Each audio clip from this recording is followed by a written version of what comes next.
మొత్తం మీద నిన్న ఐఎన్ఎస్ విక్రాంత్ అంటే నౌకాదళ సిబ్బందితో నిన్న దీపావళి వేడుకలు జరుపుకున్నారు ప్రధానమంత్రి నరేంద్ర మోడీ.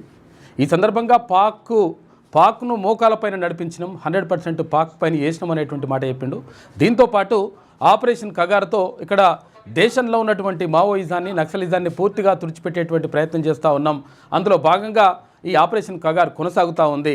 అయితే 139 జిల్లాల్లో ఉన్నటువంటి ఇప్పుడు మావోయిస్టులు ఇప్పుడు 11 జిల్లాలకే పరిమితం అయిపోయిండు అనేటువంటి మాటను కూడా నిన్న ప్రధాని మోడీ మాట్లాడిండు. అంటే మొత్తం మీద అక్కడ పాకిస్తాన్కి సంబంధించి తర్వాత ఇక్కడ మావోయిజానికి సంబంధించి అంతర్గత తీవ్రవాదం అనేటువంటి మాట మాట్లాడిండు ప్రధాని మోడీ. మొత్తం మీద నిజంగా ఒక రకంగా మావోయిస్టులకు గట్టి ఎదురుదెబ్బలు తగ్గుతున్నటువంటి పరిస్థితి కనిపిస్తూ ఉంది. అయితే దీనికి సంబంధించి కొంతమంది లొంగిపోతూ ఉంటే కొంతమంది మేము పోరాట పంద కొనసాగిస్తాం, మేము అడవుల్లోనే ఉంటామనేటువంటి మాటను కూడా చెప్తా ఉన్నారు.